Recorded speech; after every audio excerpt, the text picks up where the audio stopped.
तू ही रे माझा मितवा मालिकेच्या आजच्या भागामध्ये आपण पाहणार आहोत. अर्णवने आता जे काही गिफ्ट दिलेलं असतं त्यामुळे आता ईश्वरी खूप जास्त खुश असते आणि ईश्वरी अर्णवला म्हणते की आज तुम्ही जे गिफ्ट दिले ना ते न विसरण्यासारखं आहे आणि तुम्ही मला इतकं छान गिफ्ट दिले तर त्यावर मला तुम्हाला रिटर्न गिफ्ट तर द्यायचं आहे. सांगा ना तुम्हाला रिटर्न गिफ्ट म्हणून काय हवं आहे असं ईश्वरी अर्णवला बोलते. त्यावर अर्णव ईश्वरीकडे बघतो आणि हळूच ईश्वरीला म्हणतो की मला रिटर्न गिफ्ट म्हणून रात्री तुझ्याकडून असं बोलून तो मध्येच थांबतो. त्यावर ईश्वरी अर्णवकडे बघते आणि बोलते सांगा ना माझ्याकडून काय. त्यावर अर्णव तिला बोलतो की रात्री झोपताना आपल्या दोघांमध्ये जी ओढणी असते ना ती ओढणी व्यवस्थित नीट लावायची आणि त्यानंतर मस्तपैकी गाढ झोपायचं, बस मला आणखीन काही नको असं बोलून तो निघून जातो. तर इकडे मात्र आता ईश्वरी लाजून लाल झालेली असते. अर्णवचे ते बोलणं आणि या सगळ्या गोष्टी तिला सारख्या आठवू लागतात. खरं तर ती आता अर्णवच्या प्रेमात पडलेली असते, अखंड बुडालेली असते आणि त्यामुळेच तिला ना आता खूप जास्त हसू येत असतो. अर्णवसोबत घालवलेले प्रसंग आणि या सगळ्या गोष्टी तिला आता सारख्या आठवत असतात आणि त्यामुळेच ना ती एका वेगळ्याच धुंदीत निघून जात असते. आणि तर दुसरीकडे पाहायला मिळतं इकडे अंजली ही आपल्या बेडरूममध्ये असते आणि अंजली ही खूपच जास्त खुश असते. तिचे दागिने वगैरे सगळं काही ठेवत असते. पण राकेश हा खूप जास्त हायपर झालेला असतो आणि त्याचा मूडही ऑफ असतो. त्यामुळेच ना आता हायपर झालेल्या राकेशचं काय झालं आहे असा विचार देखील तिच्या मनात येत असतो आणि म्हणूनच ती आता विचारते सुद्धा की काय झालं आहे. पण आजचा दिवस खरंच खूप छान गेला ना असं देखील ती आता म्हणू लागते. हो, आजचा दिवस खूप छानच गेला. तर दुसरीकडे तुम्ही जरा बाहेर जाताय का, जाताना जरा कलश घेऊन जाओ असं देखील आता अंजली राकेशला बोलत असते. त्यावर राकेश हो असं म्हणतो. आज खूप दमायला झालंय ना त्यामुळे तुला माझा चेहरा असा दिसत असेल असं देखील तो तिला म्हणतो. तरीसुद्धा इकडे अंजलीला कुठेतरी वेगळं वाटत असतं की ह्यांना झालंय काय, कारण ह्यांचं तोंडही पडलंय पण आज तर सगळं काही छान झालं, उलट देवीचा आशीर्वादही तुम्हाला मिळाला असं देखील आता ती त्याला म्हणत असते. तर इकडे कलश ठेवायला गेलेला हा राकेश त्या कळसावरील ते हळद कुंकू म्हणजे कुंकवाची जी बोटं ओढलेली असतात ती पाहतो आणि त्या कुंकवाच्या बोटांवर स्वतःचा हात फिरवतो आणि ते कुंकू स्वतःच्या हाताला लावून घेतो. तो म्हणत असतो की आज अर्णव तू मला त्या ईश्वरीचे पाय धुवायला लावलेस, धरायला लावलेस, पण हे सगळं काही तू चुकीचं केलेस, याचा बदला तर मी घेणारच, मी असा काही शांत बसणार नाही असं देखील आता तो म्हणू लागतो. आणि त्यामुळेच ना आता तो खूप जास्त चिडलेला असतो.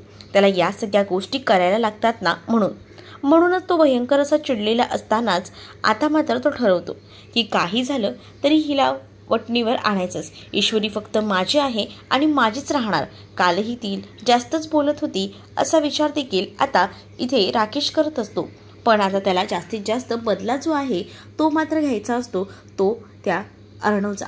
कारण अर्णवने आपल्याला खूप काही त्रास दिला आहे आणि त्याने आपल्याला सगळ्यांसमोर सगळ्यांनीच आपल्याला आपलं हसू केलं असा विचारही त्याच्या डोक्यामध्ये येत असतो. पण आता मी याचा हसू करणार आणि कायमचा खुश राहणार असं राकेश एकटाच मनामध्ये बोलत असतो. दुसरीकडे आता सकाळी खूप छान अशी ईश्वरी तयार होत असते आरशामध्ये बसून. तर अर्णव तिथे जातो आणि अर्णव त्याला म्हणतो की काय गं आज इतकी छान वगैरे तयार झाली आहेस. तर ईश्वरी म्हणते की आज दिवसही तसाच आहे ना. अर्णव म्हणतो हां आज भाऊबीज आहे म्हणून का. तर ईश्वरी म्हणते की हो आज भाऊबीज आहे ना म्हणूनच छान तयार झाली आहे. तर दुसरीकडे अर्णव पुन्हा एकदा ईश्वरीसोबत भांडायला चाललेला असतो. पण अर्णवला आता ईश्वरी म्हणते की हे बघा सर मला ना भांडायचा अजिबातच मूड नाही आहे. बघा मी जे काही आहे ना ते व्यवस्थित आहे, प्लीज भांडू नका, आज सणाचा दिवस आहे असं देखील आता ती म्हणू लागते. पण दुसरीकडे मात्र आता अर्णव म्हणतो अगं आज भाऊबीज काय आपल्या घरात पार्टीसुद्धा आहे, मग या पार्टीसाठी सुद्धा तुला छान तयार व्हायचंच आहे की. ओ पार्टी आपल्याकडे दिवाळीची. तर हां ह्या दिवाळीच्या पार्टीला खास मेनूसुद्धा ठरवला आहे, तो सुद्धा इंदोरी. तर ईश्वरी म्हणते काय इंदोरी मेनू ठरवलाय आणि तुम्ही मला एकाही शब्दाने सांगितलात नाही, असं का केलं तर तुम्ही मला सांगायचं होतं ना काय ठेवले तुम्ही इंदोरी स्पेशल असं. त्यावर अर्णव तिला म्हणतो की हे ना तुझ्यासाठी सरप्राईज आहे. ईश्वरी म्हणते की काय सगळ्या गोष्टी सरप्राईजमध्ये ठेवतो, मला सुद्धा बघायचं होतं ना की काय मेनू ठेवला आहे ते तुम्ही, कारण इंदोरच्या नावाखाली दुसरंच काहीतरी तुम्ही दिलात तर. ईश्वरीला अर्णव म्हणतो ओय मी सुद्धा इंदोरचा आहे हे विसरतेस का तू? तुला बहुतेक लक्षात नसेल म्हणून तुला सांगतोय की मी सुद्धा इंदोरचाच आहे आणि मला जे हवंय ना ते मी बरोबर ऑर्डर केलेलं आहे. तर ईश्वरी सांगत असते की तुम्ही काय ऑर्डर केले? मला तर ना स्वीट खूप आवडतं कारण मी गोड आहे ना म्हणून. त्यावर अर्णव म्हणतो तू आणि गोड? मला तर कधी कधी तू तिखटच वाटतेस. म्हणजेच बघ ना तू अशी तिखटासारखीच वागतेस ना, नुसतीच बडबड बडबड बडबड आणि कधीही बोलताना तिखटच बोलत असतेस. कधीतरी ना मला असं वाटतं ना की तुझ्यासाठी स्पेशल अशी डिश निघायला हवी, तिखट चटणी, ती पण ईश्वरीची, असं काहीसं तो तिला बोलू लागतो. त्यावर ईश्वरी आता अर्णवकडे बघून त्याला रागानेच इशारा करू लागते आणि ती त्याला म्हणत असते की बघितलं का अर्णव सर, तुमचं नाही असं असतं. मी तुमच्याशी नीट बोलते, भांडायचं नाही ठरवते, पण तुम्हाला ना त्याचबरोबर लाईनला जायचं असतं. काय करता हो दरवेळेला असं? आणि असं बोलून तिची आता बडबड बडबड सुरू होते. आणि जेव्हा ती इतकी बडबड बडबड करत असते तेव्हा मात्र आता अर्णव त्या ईश्वरीकडे पाहत असतो आणि तो ठरवतोच ह्या बडबडीला थोडं शांत करायला हवं. आणि म्हणूनच ती जेव्हा बडबड करत असते तेव्हा तिच्या लगेचच तोंडावर हात ठेवतो तो आणि तो तिला म्हणतो की ईश्वरी, तुला कळतंय का? तू जे काही बोलतेस ना आता, एक बायको म्हणून बोलतात ना, अगदी भांडतात नवऱ्यासोबत, तसं काहीसं तुझं चाललेलं आहे, असं तो तिला बोलतो. तसं बोलल्याबरोबर आता इकडे ईश्वरी भानावर येते. ईश्वरी आता अर्णवकडे पाहू लागते कारण अर्णवने आता ईश्वरीच्या बरोबर तोंडावर हात ठेवलेला असतो आणि त्यामुळेच ना ईश्वरी अर्णवकडे बघू लागते कारण अर्णव जे काही बोललेला होता ते एकदम परफेक्टली बोललेला होता आणि त्यामुळेच ना तिची नजर काही त्याच्यावरनं हटत नाही. त्याला आता लाजच वाटत असतं कारण अर्णव एकदम परफेक्ट असा बोललेला होता. ईश्वरी जे काही बोलत होती ते इतक्या घाई गडबडीत बोलत होती, अगदी एखादी बायको कशी एखाद्या नवऱ्यावर हक्क गाजवत असते की हे नाही मला हेच हवं आहे, अगदी तसाच सीन इथे सुद्धा सुरू होता. म्हणून अर्णवने आता तिचं तोंड बंद करत तिला सरळ सांगितलेलं होतं की तू एक बायकोसारखीच करतेस. त्याबरोबर ईश्वरी आता लाजू लागते आणि ईश्वरी आता एकटक त्या अर्णवकडे बघत असते. जेव्हा ईश्वरी अर्णवकडे बघत असते तेव्हा अर्णव तिला म्हणत असतो की तू सुंदर दिसतेस, चल पण आता पुढे देखील तयारी करायला हवी आणि मलासुद्धा भाऊबीजेसाठी जायला हवं, मलाही फ्रेश व्हायला हवं आणि तूही फ्रेश हो, असं देखील तो तिला म्हणतो. त्यावर ईश्वरी अर्णवकडे पाहू लागते आणि ती त्याच्यामध्ये हरवून जाते. खरं तर ना ती एकदमच अशी लाजत असते कारण अर्णव आज तिला एकदम असा वेगळा बोललेला असतो ना, त्यामुळे आता ती थोडी लाजत असते. जाणाऱ्या अर्णवकडे सुद्धा ती बघत असते आणि एकटीच हसू लागते कारण आता ती सध्या इतकी अखंड प्रेमात बुडालेली आहे ना त्या अर्णवच्या की तिला तिचं सुद्धा कळत नाही आहे. इतकी ती एकदमच अशी लाजत असते अगदी नव्या नवरीसारखी आणि त्यावर अर्णवही तिच्याकडे बघून हसू लागतो. तर त्यानंतर आता अर्णव फ्रेश व्हायचे म्हणून तिकडनं जायला निघतो. तरीसुद्धा ईश्वरी अशीच एकदम आरशात बघून तयार होत असते. तिला स्वतःचंच खूप जास्त भारी वाटत असतं कारण आज तिला जो काही नवरा मिळाला आहे म्हणजेच अर्णव, तो सुद्धा तिच्या ह्या सगळ्या गोष्टींमुळेच. तर इकडे आता मामा जे आहेत ते खूप जास्त विचारांमध्ये हरवलेले असतात. तर मामा जेव्हा विचारांमध्ये हरवतात तेव्हा तिथे आता अर्णव आलेला असतो आणि अर्णव मामाला विचारतो की काय झालं आहे मामा? तर आज भाऊबीज म्हणून सात्विका ताईची आठवण मामांना येत होती आणि मामा म्हणतात की काही नाही, आज सहज अशी आठवण आली ना सात्विका ताईची, कितीही घाई गडबडीत असली ना तरीसुद्धा माझ्यासाठी ती साठोळ्या करायची. असं म्हटल्याबरोबर आता अर्णव म्हणतो की हो, आईची सवयच होती ना सगळ्यांच्या आवडीचं बरोबर तसं करायचं कारण तिला हे सगळ्या गोष्टी करायला आवडायच्या, ती कितीही बिझी असली ना तरीसुद्धा, असं देखील आता अर्णव बोलू लागतो. त्यावर आता अर्णवला सुद्धा त्याच्या आईची आठवण येते. तर दुसरीकडे पार्टीची तयारी झाली आहे का, होते का सगळं काही व्यवस्थित, असं देखील अर्णव मामाला विचारतो. मामा म्हणतो की हो चालू आहे तयारी, तू नको टेन्शन घेऊ, सगळ्या काही गोष्टी परफेक्टली घडत आहेत. पण मामाला आता अर्णव बोलतो की आपल्याला ना विशेष लक्ष त्या राकेशकडे द्यावं लागणार आहे कारण काल जो काही आपण राकेशचा बदला घेतला आहे त्यावरून मला तरी असं वाटतंय की तो काही आता शांत बसणारातला नाही आहे. पण आपण असं त्याला सहजासहजी सोडायचं नाही, आपणही त्याच्यावर लक्ष ठेवायचा कारण तो कुठल्याही प्रसंगी काहीसुद्धा करू शकतो हे आपल्याला चांगलंच माहिती आहे. त्यामुळे आपण या सगळ्या गोष्टींना अशाच ढिल्या सोडायच्या नाहीत, असं देखील अर्णव आता मामांना बोलतो. मामांना ही गोष्ट पटते. मामाही बोलतात की हो तुझं बरोबर आहे, आपल्याला विशेष लक्ष तर ठेवावंच लागणार आहे त्याच्यावर. तर इकडे मात्र आता अंजलीने खूप छान अशी भाऊबीजेची तयारी केलेली असते. आणि त्याच वेळेला आता राकेशला ती म्हणते की काय हो, तुम्ही कुठे गेला होतात? मी तुम्हाला केव्हाची शोधत होते. अगं काही नाही, आज आपला भाऊबीजेचा सण आहे ना, मग चिंटूसाठी खास अशी मिठाई आणायला गेलो होतो. आणि त्यांनी मोतीचूरचे लड्डू असतात नाही का, ते आणलेले असतात. आणि ते आणूनच तो लगेचच अंजलीच्या हाती देतो. तर अंजली म्हणू लागते की हे बघा आले हे दोघंही, चल रे बस इथे अर्णव, लवकर आपल्याला औक्षण करून घ्यायचं आहे. मग काय, अर्णवचं लक्ष त्या राकेशकडे बरोबर असतं. राकेशच्या हालचालींवर त्याचं बारीक लक्ष असतं. तो काय करतोय काय नाही हे सुद्धा बरोबर अर्णवला बघावं लागत असतं. तर इकडे मात्र आता अर्णव पाठावरती बसतो. अर्णव जेव्हा पाठावरती बसतो तेव्हा तिच्या समोरच त्याच्या आता अंजली बसलेली असते. आणि अंजली प्रेग्नंट असल्यामुळे एकदमच असं बसून टेबलवर त्याचं औक्षण करत असते. आणि या सगळ्याचे जे फोटोज असतात ना, ते मोबाईलवर राकेश काढत असतो. राकेशला आता खरं तर आनंद झालेला असतो आणि तो म्हणत असतो की जे काही आहे ना ते एकदम असं परफेक्टली करायला हवं. कारण मला असं वाटतं की काही आठवणी अशा मोबाईलमध्ये का होईना आपल्याला साठवून ठेवायला हव्यात. कारण ह्या आठवणी कधीतरी अशा विफुसल्यासुद्धा जाऊ शकतात, काही होऊ शकतं आजकाल, असं देखील आता मुद्दाहून राकेश बोलत असतो. कारण राकेशने ठरवलेलं असतं ना की अर्णवचा काटा काढायचा. मग पुढच्या वर्षी आता अंजलीला जर आठवण आली अर्णवची तर आपण तिला हा फोटो दाखवू शकतो. आणि म्हणूनच तर हा फोटो तो काढत असतो. आणि जेव्हा तो फोटो काढतो तेव्हा हे असं निर्वाणीचं बोलू लागतो. त्यावर अंजली आता बघू लागते आणि अंजली म्हणत असते की काय बोलताय तुम्ही, हे तुम्हाला बोलतानाही कसं तरी वाटत नाही आहे का? त्यावर आता अंजलीला राकेश म्हणतो की अगं मी म्हटलं हा क्षण जो आहे तो पुन्हा कधी येतो गं, पुन्हा कधी येतं नाही ना, म्हणूनच म्हटलं या क्षणाचे फोटो असे आपण साठवून ठेवायला हवेत ना. आता पुढच्या वर्षी पुन्हा भाऊबीज येईल, तोपर्यंत जर आपल्याकडे काही ना काही तर असायलाच हवं ना, म्हणून हे फोटोज काढले आहेत, असं देखील आता अंजलीला राकेश बोलत असतो. पण राकेशचं हे वागणं अंजलीला थोडं वियर्ड वाटत असतं. ती त्याच्याकडे एकदम वेगळ्याच नजरेने बघत असते. त्याच वेळेला आता तो तिला सावरण्यासाठी म्हणत असतो की बायको अगं टेन्शन घेऊ नको, पण मी काय म्हणतोय तुला, तू अशी टेन्शनमध्येच चांगली नाही दिसता.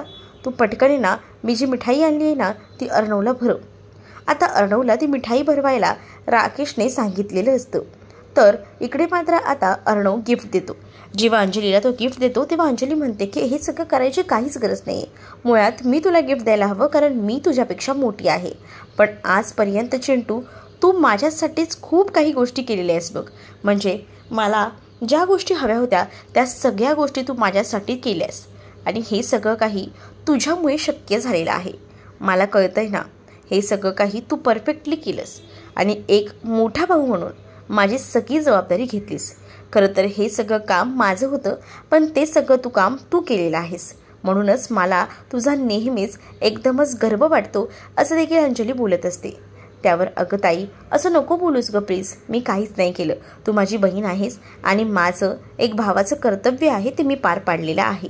तर राकेशही मुद्दामून बोलत असतो की हो बरोबर गं अंजली, तू बोलतेस ना ते एकदम परफेक्ट आहे. कारण आतापर्यंत ज्या काही गोष्टी होत्या ना त्या एकदम परफेक्टली अर्णवने आपल्यासाठी केल्या. कारण इतका चांगला भाऊ शोधूनही सापडणार नाही बघ, इतका चांगला भाऊ आपल्याला सापडला आहे, असं देखील राकेश आता बोलत असतो. राकेश आता फोर्सफुल्ली ती मिठाई आणून देतो आणि म्हणत असतो की हे बघ बायको, तू अजूनही मिठाई भरवली नाही आहेस. तर त्याच वेळेला आता मिठाईच्या बॉक्समधला तो मोतीचूरचा लाडू ती बाहेर काढते आणि तो लाडू आता ती अर्णवच्या तोंडापाशी धरते आणि अर्णवही तो लाडू आता खातो. अर्णवला हे माहिती नसतं की हे सगळं काही ह्याने केलेलं आहे. अर्णव तो लाडू अंजली भरवते म्हटल्यावर खातो आणि त्याच वेळेला आता तो लाडू खाल्ल्याबरोबर त्याला मात्र आता त्रास होऊ लागतो. आणि जेव्हा आता त्याला त्रास होतो तेव्हा आता अर्णव जो आहे तो असा वेगळाच वागू लागतो. ईश्वरी अर्णवकडे बघत असते. ईश्वरी अर्णवला म्हणते की अर्णव सर काय होतंय, बोला ना अर्णव सर काय होतंय. इकडे आता अंजलीसुद्धा घाबरलेली असते कारण तिलासुद्धा आता हा जो काही प्रकार आहे तो वेगळाच वाटत असतो. आणि त्यामुळे हा प्रकार जेव्हा तिला वेगळा वाटतो ना तेव्हा तीही विचारते की काय झालं आहे अर्णव. पण अर्णवला घशाला खूप जास्त त्रास होऊ लागतो आणि अक्षरशः त्याला स्वतःलाच कळत नसतं की आपल्यासोबत हे काय होतं आहे. तर ईश्वरीसुद्धा त्याला सावरत असते.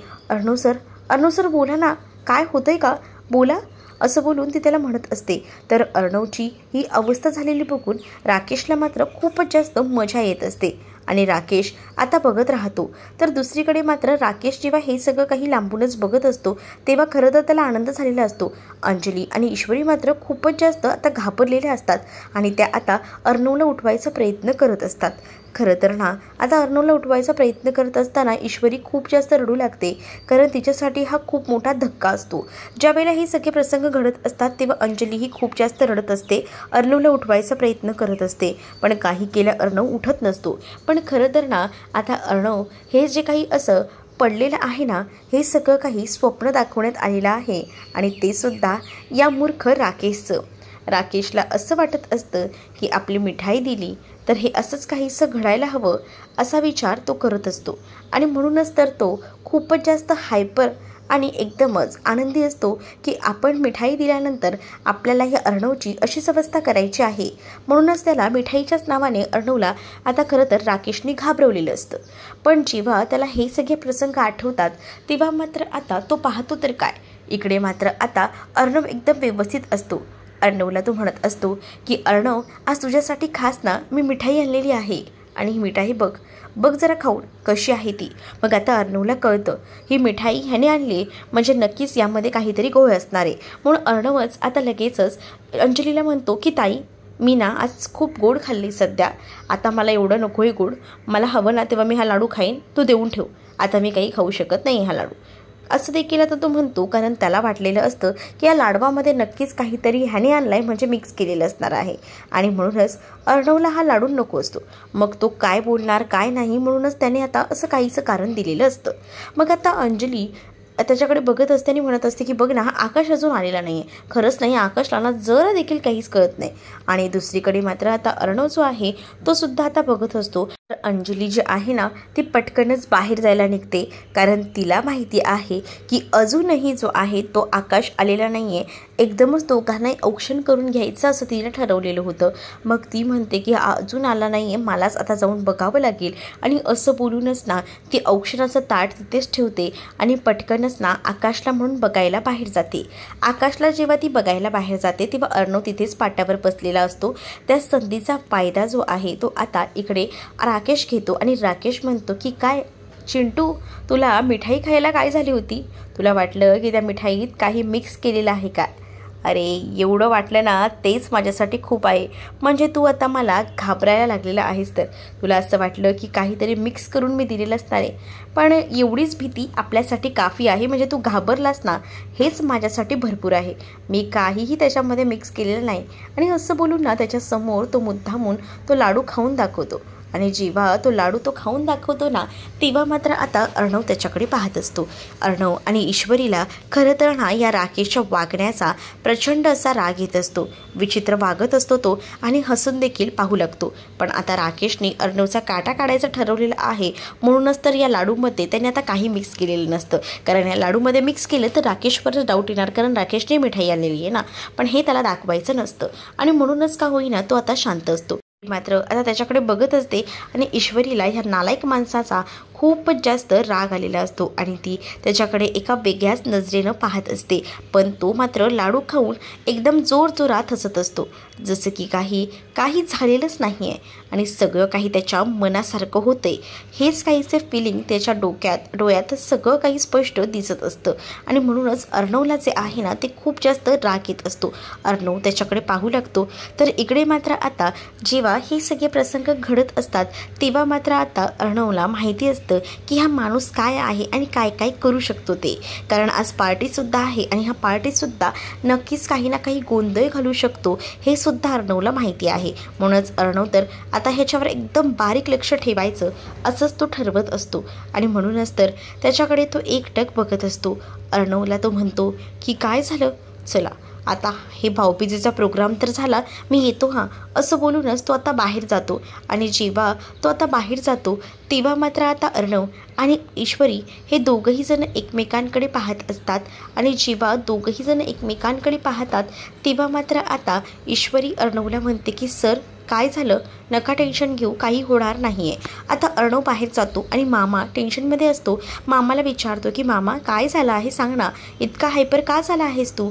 तर मामा जो आहे तो सांगू लागतो, अरे तुला काय सांगू, बघ ना इथे हा आला नाही आहे अजून. या कॅटरर्सवाल्यांना सगळं काही सांगितलं होतं पण अजूनही त्यांची गाडी इथपर्यंत आलेली नाही आहे. काय बोलायचं आता, खरंच ना कळतच नाही बघ कधी कधी. अरे मामा थांब, हायपर होऊ नकोस इतका, येतील ते येतील, थांब आपण बघूया कुठपर्यंत पोचले आहेत ते. पण ज्या लोकांना खरं तर बोलवलेलं असतं ना कॅटरर्सच्या कामासाठी, त्या बायकांना राकेशच्या त्या बाईनं पैसे दिलेले असतात आणि तिच्या बदली ती बायकांना घेऊन तिथं जाणार असते. का तर अर्णवची सुपारी दिलेली असते म्हणून. आता अर्णवची सुपारी दिलेली आहे म्हणूनच खरं तर आता तिकडे ती जात असते आणि ती राकेशला कॉल करते. राकेशला म्हणत असते की साहेब आम्ही येतोय, तुम्ही सांगितलेलं काम फत्ते होणार आहे असं देखील ती आता राकेशला सांगू लागते. राकेश म्हणतो की हो, कामगारी तर फत्ते करायचीच आहे म्हणूनच तर तुमच्याकडे हे काम दिलं आहे आणि तू हे काम करशील हे मला माहिती आहे, लवकर या असं देखील तो म्हणतो आणि लगेचच फोन ठेवतो. दुसरीकडे आता मामाचं लक्ष असतं. मामा बघतो तर काय, तिकडनं गाडी येताना दिसते आणि मामा जेव्हा गाडी येताना बघतो तेव्हा मामा म्हणतो हे बघ आत्ता आलाय हा ट्रक. अर्णव म्हणतो मी तुला बोललो होतो ना उशीर होणार करून, मग बघ उशीरच झाला आहे. आणि त्याच वेळेला आता इकडे मात्र सगळीकडेच आता त्या बायका वगैरे आलेल्या असतात.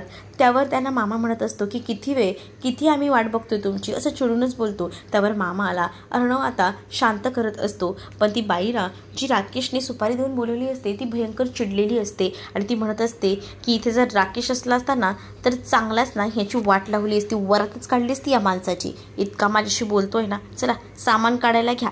आता राकेश सगळ्यांची नजर चुकवून बाहेर या बाईशी बोलायला आलेला असतो आणि त्या बाईला म्हणतो की काम फत्ते झालं पाहिजे, तो अर्णव राजशिर्के वाचला नाही पाहिजे, त्याचा काटा काढायचा आहे आणि म्हणूनच तर तुला ही सुपारी दिली आहे. त्यावर आता राकेशला ती म्हणत असते की तुम्ही काळजीच करू नका, तुम्ही आमच्याकडे काम सोपवले आणि आम्ही करणार नाही असं होणार आहे का.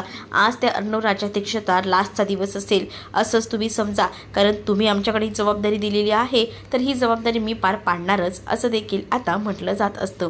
आणि जेव्हा या सगळ्या गोष्टी बोलल्या जातात ना तेव्हा राकेशही खूप जास्त हसत असतो. राकेश जेव्हा आता हे सगळं बघून हसत असतो कारण त्याला माहिती आहे की आज त्याच्या इतका हॅप्पी आणि आनंदी जो काही आहे व्यक्ती तो फक्त तोच आहे, कारण त्याला असं वाटतं की ह्यांच्याकडे सुपारी दिली म्हटल्यावर आपलं काम एकदम परफेक्टली होणार आहे. तर दुसरीकडे मात्र आता पुढील भागामध्ये पाहायला मिळतो ईश्वरी जरा टेन्शनमध्ये असते. अर्णव तिला विचारतो की काय झालं आहे मिस इंदौर, काही झालंय का. ती म्हणते की नाही मी साडी सिलेक्शन करत आहे की आज कोणती साडी नेसायची कळत नाहीये. अर्णव म्हणतो ठीक आहे ना, एवढंच ना, मी तुला या सगळ्यात मदत करतो आणि तो तिला साडी सिलेक्शन करण्यामध्ये आता मदत करणार असतो. तर दुसरीकडे मात्र आता पाहायला मिळतो इकडे मात्र आता जी वल्लरी असते ती लावण्याला म्हणत असते की आज एवढं काही नियोजन केलेलं आहे पण या इंदोरी पदार्थामध्ये आपण आपले पदार्थांची ठसकेबाजी लावायची, म्हणजेच या पदार्थांमध्ये काही ना काही वाकडं करायचं, विचित्र करायचं, म्हणजे लोक येणारे खातील आणि नावं ठेवतील. असा काहीसा प्लॅन जो आहे तो आता इथे असणाऱ्या वल्लरीचा असतो आणि त्यावर वल्लरीच्या ह्या प्लॅनवर लावण्य हसू लागते. तर दुसरीकडे मात्र आज काही झालं तरी काम हे परफेक्ट व्हायला हवं असं देखील आता बोललं जात असतं आणि त्यामुळे आता हे काम तर परफेक्ट होणारच आहे, तुम्ही काळजी करू नका, त्या अर्णवचा काटा आज आम्ही काढणारच, तो काही या जिवंत राहत नसतो असं देखील ती बाई बोलत असते. तुम्हाला हा भाग कसा वाटला हे नक्कीच मला कमेंटमध्ये सांगा आणि अशाच नवनवीन भागांसाठी आपल्या चॅनलला सबस्क्राईब नक्की